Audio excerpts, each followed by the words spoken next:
ئێوارەتان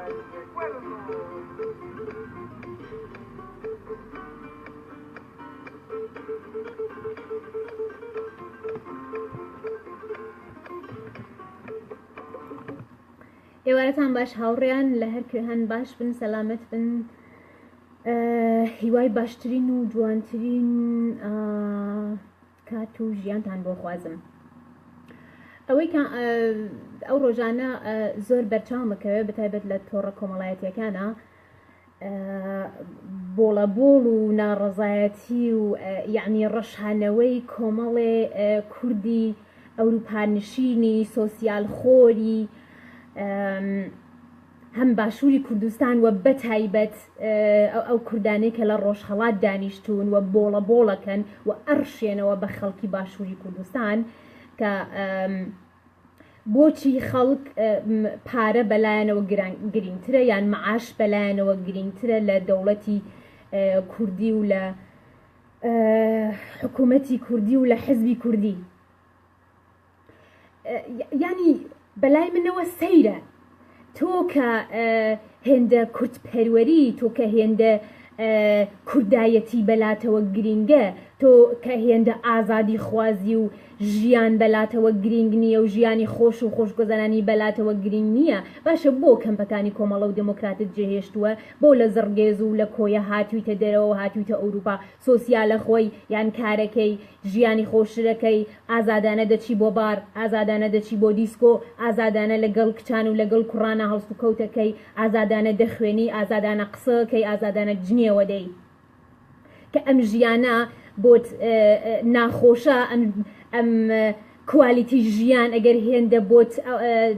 گرنگ نییە کوردایەتێکە بەلاتەوە گرنگترە بۆ ئەم بۆڵە بۆڵەت نابێتەوە بۆ باشووری کوردستان یان نایبێتەوە بۆ ڕۆژهەڵاتی کوردستان تەژۆکە و خەڵکە بژیت ئەمە بۆ ناکەی اینجا بۆڵەبۆڵکردن و هاتو هاوارکردن و چوزانم ڕەشانەوە بە خەڵکی ڕەش و ڕووتی بەدبەخت وازانی کارێکی زۆر گرنگەکەی وازانی زۆر گەورەی زۆر ئازادی خوازی ئێمە بۆ هاتوین بە ئەوروپا بۆ هاتوین چ بە ئەوانەی باشوورەوە کە ئەڕشێنەوە و قسەکەن لە ئەوروپا قسەی زلەکەنەوانەی کە گرێدراوی حزب فاسدەکان حزابی سیاسی فاسدی باشووری کوردستانن و چ ئەوانەی کە ئەو کوردانەی کە ڕۆژهەڵاتین و هاتوون بۆ ئەوروپا و ئێستا قسەی زلەکەن بۆ هاتوین بۆ ئەوروپا بەڕاستی هەمومان گیانمان لە مەترسیدا بووە هەمومان دەکوژراین ئەگەر نەهاتاین بۆ ئەوروپا ئەوانەی کە هەمومان لە ئینترویۆکانمان لە نازانم کەیسەکانمان دەڵێن ئێمە لە باشووری کوردستان لە ئێران گیانمان لە مەترسی بۆ لە ڕۆژهەڵات گیانمان لە مەترسیا بۆ لە باشووری کوردستانیش گیانمان لە مەترسیا بووە لەبەرەوە هاتوین بۆ ئەوروپا نا لە 100 کەسمان ئەنجاخ 5-6 کەسمان بەڕاستی گیانمان لە مەترسیا بۆ هاتوین بۆ باشوور هاتوین بۆ ئەوروپا ببورن ژیانی شەرقمان جێهێشتووە ژیانی باشوور بە تایبەت ئەو کوردانەی کە لە کەمپەکان هاتوونەتە دەرەوە هاتوونەتە ئەوروپا ئێمە لەبەر مەترسی لەسەر ژیانمان نەهاتوین بۆ ئەوروپا دەمانتوانی ئێستاش زۆر کە زۆر پێشمەرگە زۆر خانەوادە هەن بە مەعاشی پێشمەرگایەتی کەمی خۆیان ڕازین و نەهاتوونە ئەوروپاش زۆر ئایلە هەن لە کۆریا و لە زڕگوێز مناڵی خۆیان بەخێوەکەن بە مەعاشێکی زۆر کەم وەکو خەڵکی دیکەی باشوور بە زەحمەتی بەڵام نەهاتوون بۆ ئەوروپا کەواتە ئێمەمانان هاتوین بۆ ئەوروپا بۆ ژیانێکی خۆشترمان بێت بۆ کوالیتی ژیانمان زۆرتر لەسەرەوە بێت بۆ ئازادتر بین بۆ خوشگوزەرانیمان زۆرتر بێت ئازاد قسە بکەین ئازاد بین ئازاد بڕۆین و تا ئەو ڕۆژەی کە بتوانین لەسەر پێ بوەستین حکوومەت یارمەتیمان بدات کرێخانومان بۆ بدات پارەی مناڵمان بۆ بدات پارەی خۆمانمان بۆ بدات اینجا سەفەر بکەین بۆ خۆمان بە دڵی خۆمان بین و بچین ئێمە بۆ ژیانێکی ئاسانتر بۆ ژیانێکی خۆشتر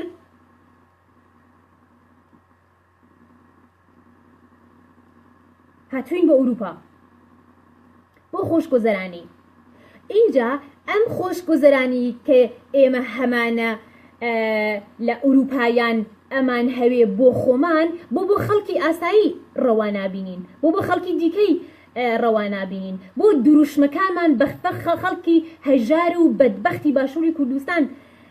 ئەفرۆشینەوە بۆ بووین بە شۆڕشگێر و بووین بە چوزانم هەمووان بووین بە چێکڤارا لە فەیسبووکدا تۆ یەک کە دەڵێی باشووریەکان خەڵکی باشوور بۆ دێن خۆپیشاندانەکەن بۆ موچە بۆ دەڵێن ئێمە موچەمان ئەوێت دەوڵەتمان ناوێت بۆ گلەیان لیەکەی بۆ بۆڵە بۆڵیان بەسەرەکەی بۆ تۆمەتی ئەوەیان لیەدەی کە خاینن کە وڵات فرۆشن کە خۆ فرۆشن کە پارە پەرستن با 2 مانگ سۆسیال پارەت پێنەدات با بەس 2 مانگ سۆسیال پارەت پێنەدات با بە 3 مانگ خاوەنکارەکەت ڕوبعە موچەت پێبدا یان نیوەی موچەت پێبدات حاڵت چۆنە بێت چۆن کرێخان و ئەدەی چۆن نان ئەکڕی چۆن خواردن ئەکڕی چۆن خواردنەوە ئەکڕی چۆن هاتوو چۆ ئەەکەی بەچی ئەژیت بە هەوا خەڵکی باشووری کوردستان سەرەڕای هەموو کێشەکانیان سەرەڕای هەموو کێشە کۆمەڵایەتیەکانیان بەڵام خەڵکێکن کە 3 ساڵ زیاترە بە ڕوبعە موچە بە نیوە موچە هەتا ئێستا گەیاندویانە هەتا ئێستا تەحمولیان کردووە مامۆستا کە خۆیە هاوژینەکەیە 2-3 مناڵیشی هەیە بە 400,000 دیناری عێراقی کرێخانوو بدات خواردن بکڕێ خواردنەوە بکڕێ میێوانداری بکات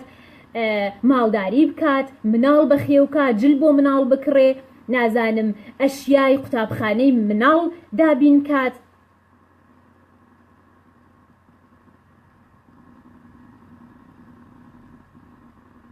بە چی ژیان کات کرێکارێکە لە مانگێکە 300-400,000 دیناری هەیە بە چی بژیت بە چی ژیان کات بۆ پێتان وایە ئەوانەی کە پلاکات هەڵەگرن و دەنووسن یان دەڵێن ئێمە مەعاشمان ئەوێت موچەمان ئەوێت دەوڵەتمان ناوێت بۆ پێتان وایە خائینن ئەوانە وڵات فرۆشن اینجا مرۆڤ وڵاتی بۆ چییە دەوڵەتی بۆ چییە بۆچی بە سەدان ساڵە کورد پێشمەرگایەتیەکە سەرهەڵدانەکە سەرەکەوێ بنەکەوێت شۆڕش ئەکات شەڕەکە لە دژی 4 دانە دەوڵەت کوژراو ئەدا کیمیاباران ئەکرێ بە ژینۆسایدا تێپەڕ ئەکرێت لەبەر چی چۆن دەوڵەتێکی ئەوێت چۆن سەروەریەکی ئەوێت بۆ خراپی ئێرانیەکان چییە خراپی کۆماری ئیسلامی ئێران چییە خراپی دەوڵەتی تورکیا چییە خراپی حکوومەتی سووریا چییە خراپی حکوومەتی بەعسیان حکوومەتی ئێستای عێراق چییە هەرهی ئەوە نییە کە تۆ نا هاوڕێیان ئەمن هەک نەکراوم من ئەکاونتەکەم ببورن ئەبێ قەتی بکەن چون هاوڕێیان ئەون چەندانە مەسەجیان داناوە ئەمن هەک نەکراوە من ئەکاونتەکەم داخرا سووتێنرا نەمتوانی بیهێنمەوە چون زیاتر لە 3 جارە ئەکاونتەکەم ئەو کرابوو ڕپۆرت کرابوو لەبەرەوە ئەم پەیجەم دانا ئەو پەیجی خۆمە هەک نەکراوم دڵنیا بن خۆمم یانی اینجا بین لەسەر بەسەرلەکەی خۆمان ئێمەی کورد لەبەر ئەوە ناڕازین لە بەرابەر کۆماری ئیسلامی ئێرانیان لە بەرابەر ڕژێمەکانی دیکە لە ئێرانیان لە تورکیایان لە عێراقیان لە سووریا لەبەر ئەوە بەردەوام میلەتێکی چەساوە بوون بەردەوام زوڵمیان لێمان کردووە بەردەوام نەعەداڵەتیان بەرابەرمان کردووە بەردەوام چەساینەتەوە بەردەوام ئیهمال کراوین ئاسایشمان نەبووە خۆشگۆزەرانیمان نەبووە مناڵەکانمان لە ئاسایش و ئەمنیەتدا نەبوون مناڵەکانمان برسیەتیان کێشاوە مناڵەکانمان تینویەتیان کێشاوە خۆمان هەروەها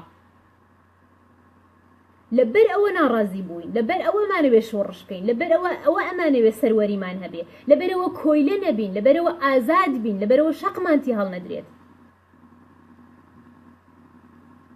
سوکایەتیمان پێ نەکرێت دەستدرێژی نەکرێتە سەر ماڵ و گیان و کەرامەتمان سەر عزتمان بۆ ئەوەیە کە ئێمە بەس سەدان ساڵە خەریکی شۆڕشکردن و حزب دروستکردن و پێشمەرگایەتی و کوردایەتی و ئەم شاخە و شاخ و ئەم وڵات و ئەو وڵاتی بۆ ئەوەی ژیانمان خۆشتر بێت بۆ ئەوەی ئازاد بین بۆ ئەوەی بە کرامەت بژین ئێتۆ کە هەر حکوومەتێکت هەبوو لە ساڵی 2003 کە بە پێی معادڵاتی جیهانی ڕۆژ ئاوایەکان ئەمریکا یارمەتی کوردی دابوو بە کەیانێکی سەربەخۆ لە باشووری کوردستان خەڵک متمانەی بە حیزبەکانی باشووری کوردستان کرد وەکو پارتی و یەکێتی خەڵک متمانەی پێکردن خۆیدا بەدەستیانەوە حکوومەتی هەرێمی کوردستانیان دروست کرد حتا ڕۆژی ئەو ڕۆژ هەموو پارچەکانی تری کوردستان یارمەتیان ئەدەن پشتگیریان ئەکەن بە هەموو شێوەیەک پشتگیری باشووری کوردستانیان کردووە بەڵام حکوومەتێکی کوردی حکوومەتێکی هەرێمی کوردی سیستەمێکی کوردی دەسەڵاتێکی کوردی کە لە 26 ساڵدا نەتوانێت متمانەی خەڵک قازانج بکە نەتوانێت ئاسایش بۆ خەڵک دابینکە نەتوانێت خزمەت گوزاری بە خەڵک بکات نەتوانێت کەرامەت و عزت و مافەکانی خەڵک بپارێزێت هەست بە بەرپرسیارەتی بکە لە بەرابەر مناڵی خەڵک لە بەرابەر چین و توێژەکانی کوردستان لە بەرابەر ژن لە بەرابەر مناڵ لە بەرابەر گەنج لە بەرابەر کرێکار لە بەرابەر مامۆستا هەموو چین و توێژەکان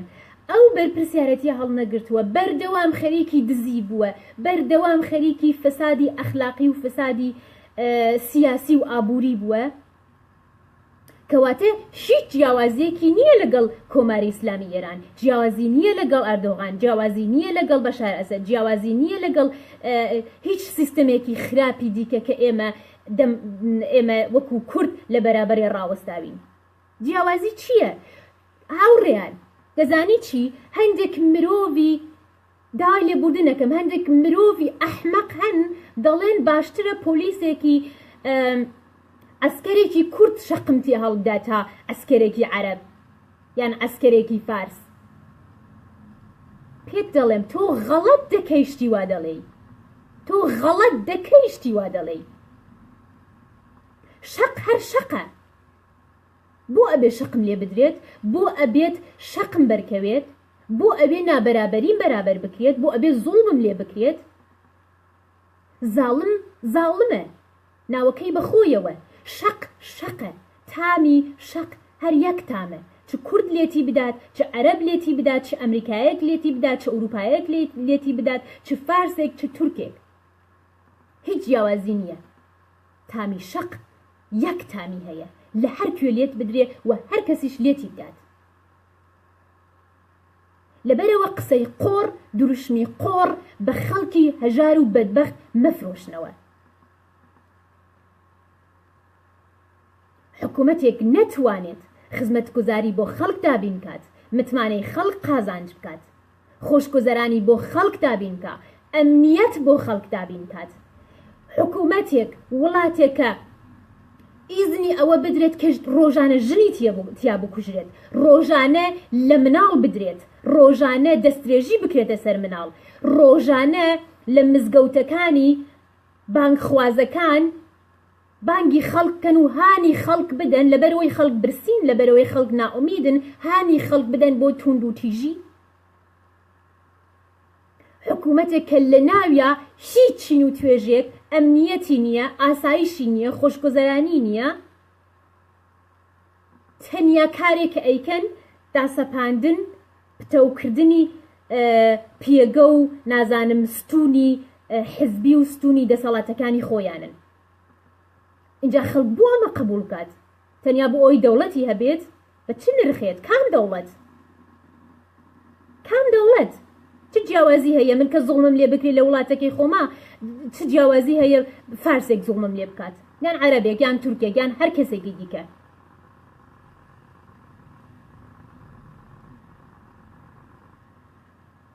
تۆ هێندە ئازادی خوازی هێندە پیاوی هێندە ژنی هێندە وتم کوردایەتی بە شتێکی باش دەزانی ئوروپا جێ بهێڵە بە قوربان ئوروپا جێ بهێڵە ژیانی خۆش جێ بهێڵە دیسکۆکان بارەکان ڕستورانەکان پارەی سۆسیال کرێخانووی مفت ئاوی مفت نازانم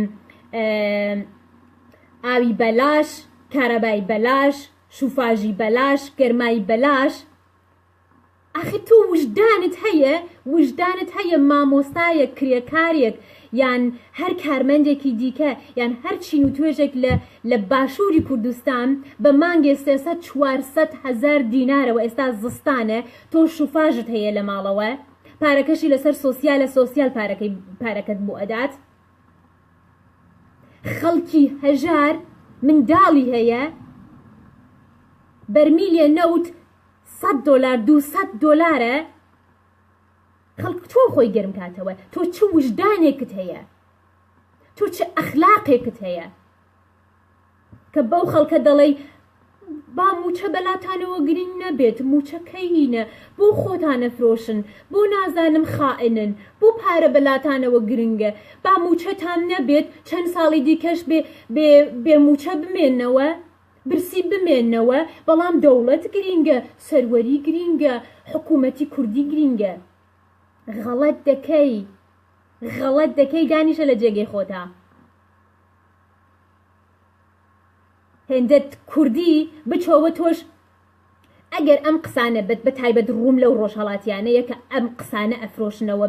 بە ئێمە و بە خەڵکی بەدبەختی ئێستای باشوور ئەگەر ئەم قسانە ئەو کوردانەی ڕۆژهەڵات بیکەن کە ئێستا لە کەمپەکانی زڕگوێز و کۆیەن بەو معاشە کەمە و بەو ژیانە زەحمەتەی پێشمەرگایەتی لە نێو کەمپەکانە ئەوان ئەو شتە بڵێن و ئەوان ئەو ڕخنە لە خەڵکی باشوور بگرن کە بۆچی موچە بەلایەنەوە گرنگە لە دەوڵەت ئەمە شتێک ئەمە دەڵێن ئەوانیش پێشمەرگەن لە نێو کەمپن بەو ژیانە زەحمەتە ڕازی ئەبن مناڵەکانیان بەو ژیانە زەحمەتە ڕازین ئەمە دەڵێن باشە بەڵام تۆیەک لە ئەوروپای 4-5 ساڵە لەسەر سۆسیالەژی سۆسیال هەموو شتێکت بۆ دات هەموو پارەیەکت بۆ دات هەموو مەخارج و هەزینە و مەسرەفی ژیانت هەموو لەسەر سۆسیالە اینجا بە خەڵک دەڵێ بۆ معاش بەلاتانەوە گرنگە بۆ موچە بەلایەتانەوە گرنگەوە تۆمەتی خەیانەت و خۆفرۆشی لە خەڵکەدەن شەرم لە خۆت ناکەی خەجاڵت ناکێشیت دانا ڕزیەی داناوەشیەی ئەم دروشمە هەرزانی پوچی ئەکسپایرانە بە خەڵکە فرۆشیتەوە ڕاستە هەمومان قبوڵمانە ڕاستە ئازادی سەروەری ژیانی ئازاد ژیانی سەربەرز بەهای ئەوێت نرخی ئەوێت ئەبێ ماڵی بۆ بدەی ئەبێ خوێنی بۆ بدەی ئەبێ گیانی بۆ بدەی ئەبێت سەر و سامانی بۆ بدەی هەموو ئەمانە ڕاستن ئازادی بەهای ئەوێ ئەبێ بەهای بۆ بدەی بەڵام بە چ نرخێک ئەم بەها بۆ ئەبێ تەنیا چین و توێژە هەژارەکانی کۆمەڵگە بیدەن ئەم بەهای ئازادی بۆ ئەبێ کرێکار بیدات تەنیا بۆ ئەبێ مامۆستا بیدات بۆ ئەبێ گەنجێکی بەدبەختی هەژار بیدات کە تەنیا تاوانی ئەوەیە کە باوکی سەرمایەدار نییە باوکی مەسئول نییە مامی مەسئول نییە باپیرەکانی و ئەجدادی سەرۆک خێڵ نەبوون مەلا نەبوون شێخ نەبوون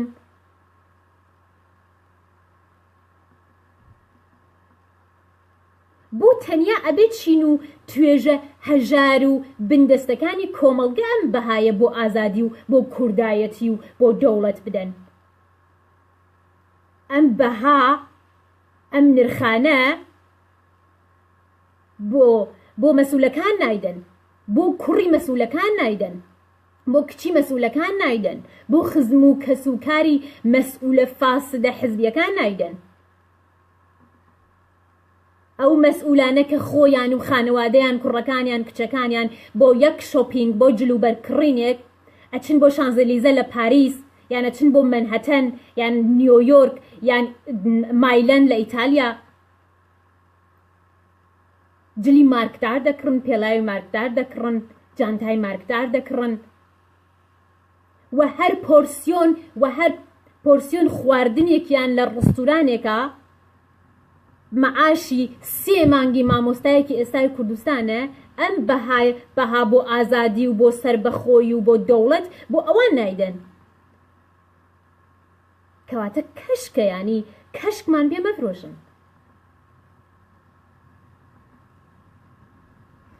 ینی ئەم ناسیۆنال ئەزانی چی کاتی ئەوە هاتووە ئێمە کوردایەتی کۆکەینەوە ئاوا بخێنە نێو مشتمان و تێدە بچووکی کەینەوە و ڕێک ڕەوانەی سەتڵی زباڵدانی بکەین کورد هەتا کوردایەتی بکات کورد هەتا خاوەنی ئەم عەقڵیەتە ناسیۆنالیستەی ئەکسپایر بووەی نەزۆکی ناکارامەدی بێدەسەڵاتە بێ ناگا بە هیچ ئەم مۆدەلە ناسیۆنالیزمە کۆنە داڕزاوە بەس بە دەردی کەسانی ناکارامەدی نەزۆکی ناتەوان کە بە پارەی سۆسیال ئەژین تەنیا بە دەردی ئەوان ئەخوات ئەم سۆسیالیزمە ئەم کوردایەتی بخەنە باخەڵتان بخەنە گیرفانتان با کەس نەیبینیان ڕێک ڕەوانەی سەتڵی زباڵەی بکەن کە تەنیا شوێنەیەک شایەنی ئەو ناسیۆنالیزمەی ئێوەیە ئەو نەوە کوردایەتیەی ئێوەیە تەنیا زبڵدانە کاتی ئەوە هاتووە کوردایەتی بخەیتە زبڵدانەوە کاتی ئەوە هاتووە ئەو ناسیۆنالیزمە کلاسیکە ئەو ناسیۆنالیزمە ماوە بەسەرچووە بخەیتە نێو زبڵدانەوە ئەو کات کورد دەتوانێت بڵێ ئەوە ئامادەم بۆ پێشکەوتن ئەوە ئامادەم بۆ کراوە بوو منی مرۆڤ کورد بم تورک بم عەرەب بم فارس بم کوالیتی ژیانم ئەوێت تازە کاتی ئەوە نەماوە ڕۆژگاری ئەوە تەواو بۆ تۆ بڵێ من کوردم من فارسم من عەرەبم من ئەوە من هۆڤیەتی ملیم ئەمەیە نازان پێناسەی ملیم ئەوەیە و ئەبێ دەوڵەتم هەبێەوە بێ سنووری دیاری کراومە بێ نا ئینسانەکان ئەم ڕۆژە لەم ڕۆژەیە ئاسایشیانەوێت کوالیتی ژیانیانەوێت خۆشگوزەرانیان ئەوێت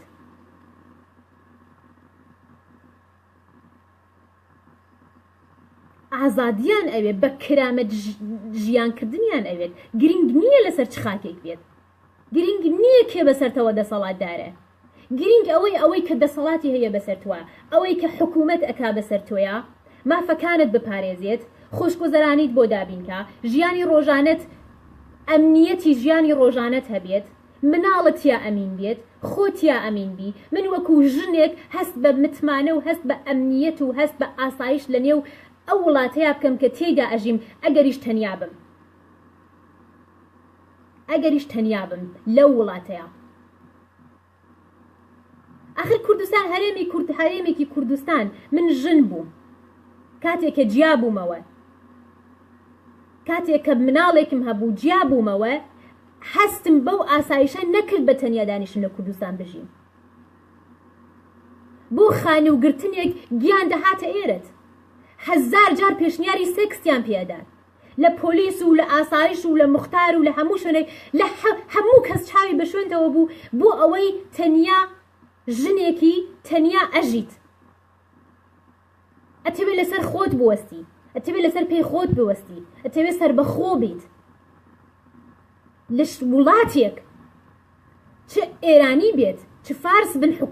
حکوومەتدارەکان حاکمەکانی چ فارس بن چ تورک بن چ کورد بن کە من وەکو ژنێک هەستم بە ئاسایش نەکرد ڕێک ئەی خەمە نێو زبڵدانەوە هەستم بە ئەمنیەت نەکرد نەمتوانی لەو شوێنەیە کرامەتم بپارێزم کرامەتم پارێزراو نییە کەسایەتیم وەک ژنێک سنوورە ژنانەکانم پێشێل دەکرێت جا ئەو حکوومەتە کوردی بێ عەرەبی بێ فارسی بێ بۆ من گرنگ نییە شەقیتی هەڵەدەم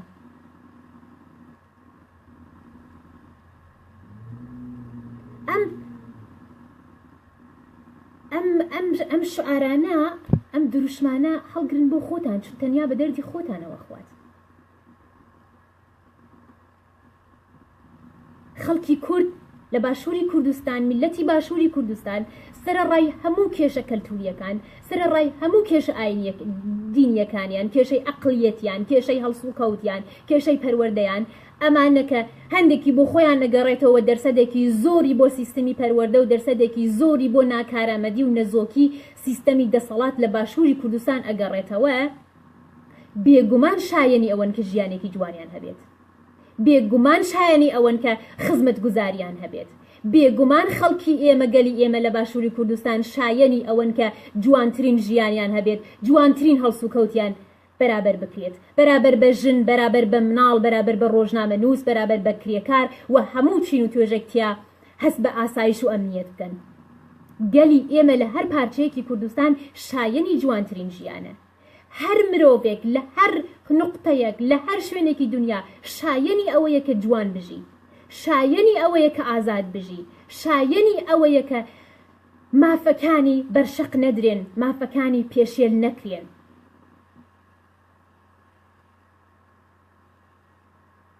ئەمن ئەوە گرنگە بۆم وەکو مرۆڤێک وەکو ژنێک وەکو کرێکارێک وەکو مامۆستایەک وەکو گەنجێک لە هەر وڵاتێک بژیم ڕێزم لێ بگیرێ وەکو ئینسان کرامەتم بپارێزرێت عزەتم بپارێزێ سرم بەرزکەم ئازاد قسە بکەم ترسی ئەوەم نەبێ ئەگەر قسەم کرد لێم بدرێ شەو بڕژێنە ماڵەوە دەستدرێژیم بکرێتە سەر بچمە زیندانەوە ئێعدام بکرێم بکوژرێم تۆمەتم لێ بدرێن ناوم بزڕێنن ئەم پێویستیم بەو ژیانە ئارامە جوانەیە جا گرنگ نییە خاتو مەرکەل ئەمەم بۆ بکات ترامپ ئەوەم بۆ بکات ڕۆحانی ئەوەم بۆ بکات عیبادی ئەوەم بۆ بکات ئەردۆغان ئەوەم بۆ بکات گرنگ ئەوەیە من وەکو مرۆڤ تەنانەت وەکو کوردێکیش ڕێز ئێستا کێشەی ئێمە چییە لەگەڵە وڵاتانەی کە بە داگیرکەری کورد ناسراون وە شەڕیان لەگەڵاکەین کێشەمانەوەیە کە ڕێزمان ناگرن کێشەمانەوەیە مافەکانمان پێشێلەکەن کێشەمان ئەوەیە کە دەستدرێژی ئەکەنە سەر عزەت و کەرامەتمان دەستدرێژی ئەکەنە سەر هەبوونمان وەکو کورد بە هاوڵاتی پلە 2 سەیرمانەکەن هەندێک جار پلە 3 سەیرمانەکەن کێشەمان لەگەڵ ئەردۆغانیان لەگەڵ خامنەی یان لەگەڵ عیبادیان لەگەڵ سەدام حوسەین یان لەگەڵ هەر کەسێکە ئەوەیە هەیە ئەوەیە کە کەرامەتمان نییە لە وڵاتەکانی ئەوان لەژێر دەسەڵات و حکوومەتی ئەوان ئازاد نین کۆیلەین هاوڵاتی پلە 2 پلە 3 خۆشگۆزەرانیمان نییە ئەگینا کێشەمان نییە لەگەڵیان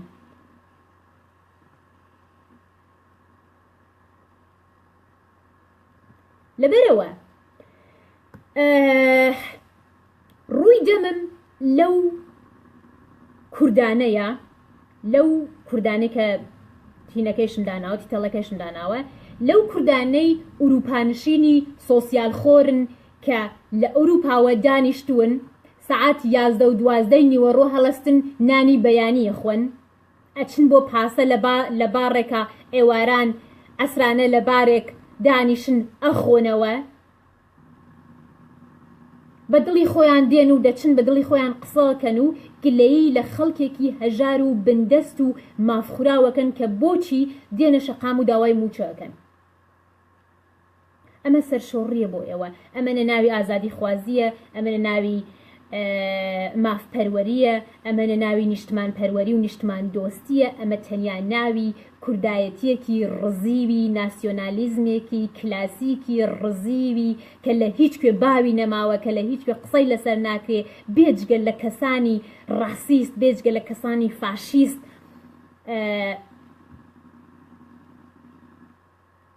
تەنیا ئەوانە باسیەکەن وتم ئێمە تا خاوەنی ئەقلیەتی کوردایەتی بن هاوڕیان تۆ سیر بکە فارسێک بێ بە تۆ بڵێ من فارسایەتیەکەم تورکێک بێ بە تۆ بڵێ من تورکایەتیەکەم ئەمریکیەک بێ بە تۆ بڵێ من ئەمریکایەتیەکەم ئەڵمانیەک بێ بە تۆ بڵێ ئەوا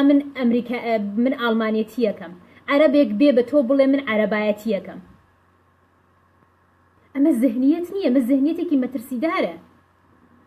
ئەمە زەهنیەتێکی مەترسیدارە کە تۆ هەم زوڵم لە خۆتەکەی هەم لە دەوروبەریشت دەکەی لەبەر ئەوەیە هەتا ئەمڕۆ کورد نەبووە بە خاوەنی سەروەری خۆی هەتا ئەوڕۆ کورد نەیتوانیە ببێت بە عقلیەتێکی مۆدرن زەهنیەتێکی مۆدرن لە نێو ئەو دەوڵەتانەی کە حکمی بەسەراکەن چونکو دەڵێ من کوردایەتی یەکەم کاتێک کە تۆ کوردایەتیت کرد تەبایی نامێنێت تەلۆرانس نامێنێت تە دەڵێ من کوردایەتی یەکەم و لەبەر ئەو کوردایەتیە ئەوڕۆ کەسێک کە هیچ مافێکی بەسەر هیچ شتێکەوە نییە بە خەڵکیەکی هەژار کە 3 ساڵە بە ڕوبعە موچە و بە نیوە موچە ئەژین دەڵێ خەڵکینا با برسی بن با تینو بن قەینا موچە مەگرن بەس با دەوڵەتان هەبێت قسەی قۆڕ هەستە خۆت بچۆوە هێندە فەداکاری سپاسانەکەم هاوڕێیان هیوای باشترین و خۆشتریتان بۆ خوازم و کاتێکی خۆش